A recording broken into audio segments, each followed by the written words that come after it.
Hello दोस्तों, कैसे हैं आप सब। आशा करते हैं कि आप सब बेहतर होंगे और आप सभी की तैयारी अच्छी खासी चल रही होगी।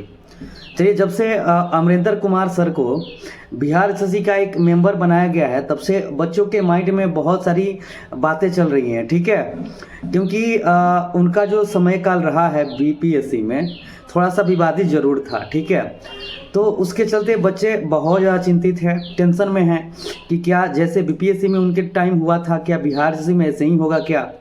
क्या फिर से फर्स्ट इंटर लेवल की जो बहाली निकली थी, जो 14 में निकली थी, 22 में कंप्लीट कराया गया था, 8 साल का समय लिया गया, क्या इसमें भी उसी तरह समय लिया जाएगा। क्या तरह तरह की जो बातें हैं या समस्याएं हैं बच्चों के मस्तिष्क में भ्रमण कर रहा है। ठीक है, तो इन सभी तथ्यों को लेकर के मैंने सोचा कि आपकी समस्याओं को दूर करना जो है बहुत इम्पोर्टेंट है।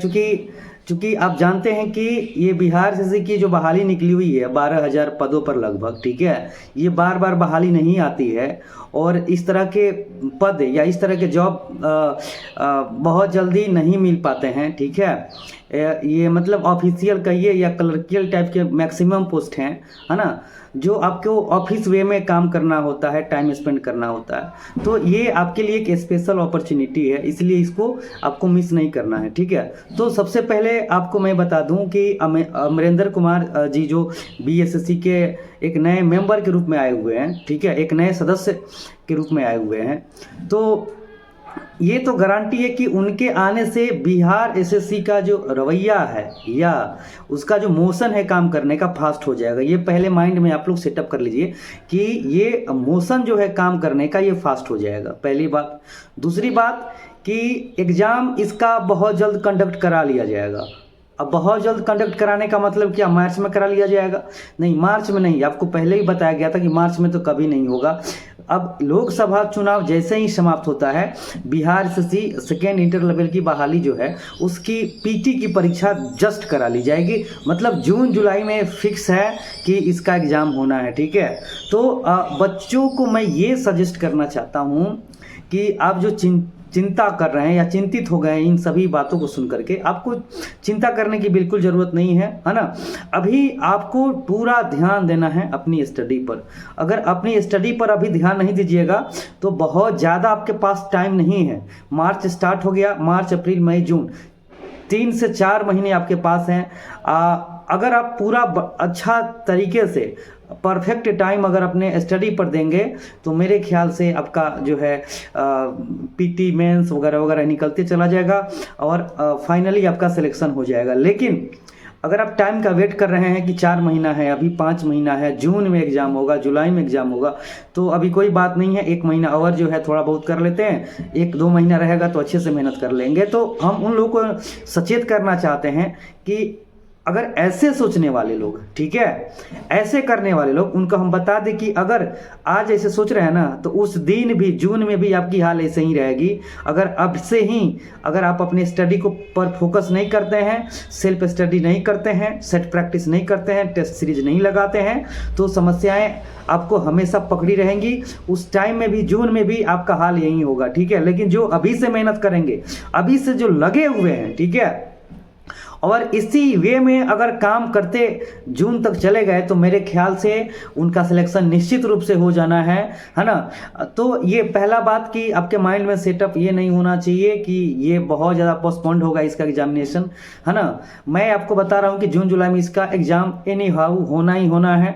अब दूसरी बात क्या है कि ये सेट प्रैक्टिस आप करते हैं कि नहीं करते हैं। हम जब देखते हैं लाइव क्लास, जब रात के 8 बजे आते हैं तो बहुत सारे बच्चे बोलते हैं कि सर अभी हम जो है सेट प्रैक्टिस नहीं करते हैं या टेस्ट सीरीज हम नहीं लगाते हैं। दुख करके ये सुन करके ये मन दुखित हो जाता है। कारण इसलिए चूँकि आपको वहाँ टेस्ट ही देना है, वहाँ सेट प्रैक्टिस ही देना है आपको।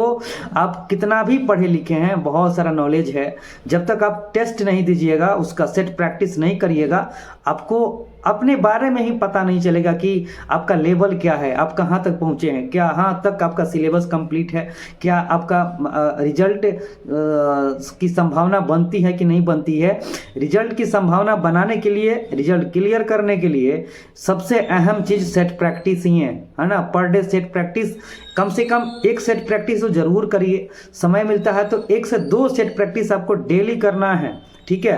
क्योंकि वहाँ पर आपको जा करके क्वेश्चन पेपर सॉल्व ही करना है, आपसे डिस्कशन नहीं किया जाएगा, आपसे कन्वर्सेशन नहीं किया जाएगा, है ना। तो अगर आप सेट प्रैक्टिस करते हैं पर डे, अगर आपका 105 आता है, 110 आता है, तो जाहिर सी बात है कि उस दिन भी अगर आप एग्जाम देंगे तो आपका 110 ही आएगा। तो मैंने आपको बताया था कि पीटी क्लियर करने के लिए आपको 110 अंक चाहिए ही चाहिए, ठीक है। 110 क्वेश्चन सही होने चाहिए 150 में।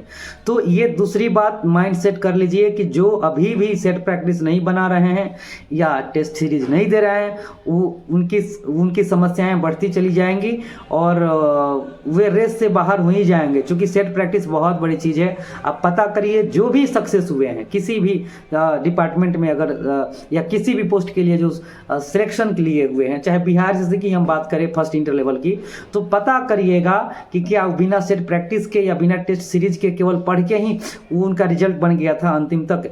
ये बिल्कुल नहीं, उन्हीं लोगों का रिजल्ट बनता है, ठीक है, जिनका जो है ये होता है।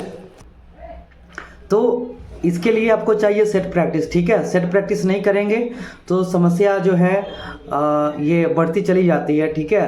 तो सेट प्रैक्टिस बहुत ज़रूरी है। अगर सेट प्रैक्टिस अभी भी आप नहीं करते हैं तो अभी से लग जाइए सेट प्रैक्टिस। पर डे 1 से 2 सेट प्रैक्टिस आपको करना ही करना है।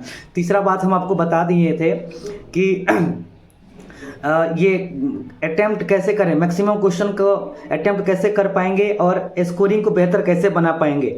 तो आपको बता दिया जाए कि आप जानते हैं कि बिहार एसएससी में जो इंटर लेवल की बहाली निकली हुई है, उसमें 150 क्वेश्चन आपसे पूछे जाते हैं, जिसमें मैथ रीजनिंग 75 क्वेश्चन और ये जीके मतलब जिसको जीएस बोलते हैं, और साइंस के 75 क्वेश्चन। तो अगर मैथ्स और रीजनिंग आपकी ठीक है तो 150 में सिर्फ 75 इससे आपके बन सकते हैं, ठीक है। 75 में 75 नहीं, 72-70 जरूर मार सकते हैं।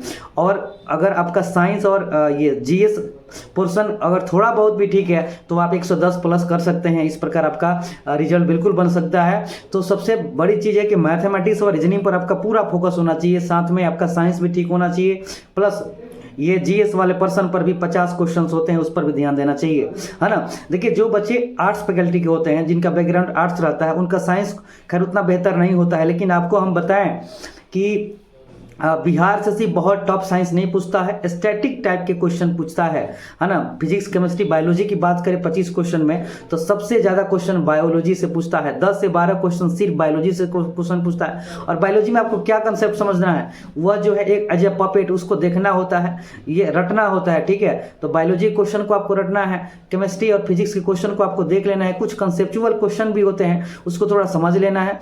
और आपको ये भी बताए थे कि न्यूमेरिकल के भी क्वेश्चन 4 से 5 क्वेश्चन आते हैं, तो न्यूमेरिकल वाले पोर्शन पर भी आपको ध्यान देना है। न्यूमेरिकल वाले 4 जो ये टॉपिक बताए थे, एक हो गया आपका ऑप्टिक्स मतलब प्रकाश के संबंध में लाइट चैप्टर, दूसरा मोल के बारे में बताए थे, उसके बाद वर्क एनर्जी और पावर के बारे में बताए थे, है ना, और एक इलेक्ट्रिसिटी के बारे में बताए थे या विद्युत धारा के बारे में बताए थे।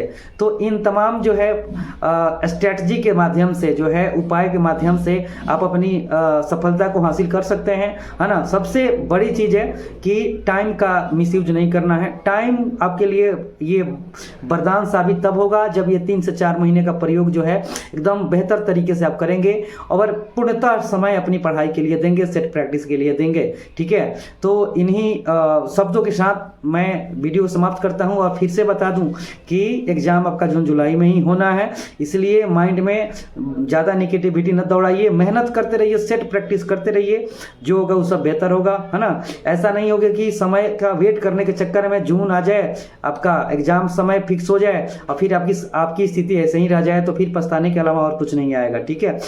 ठीक है, फिर अगले वीडियो में आपसे जरूर मिलेंगे। तब तक के लिए नमस्कार, धन्यवाद, थैंक यू।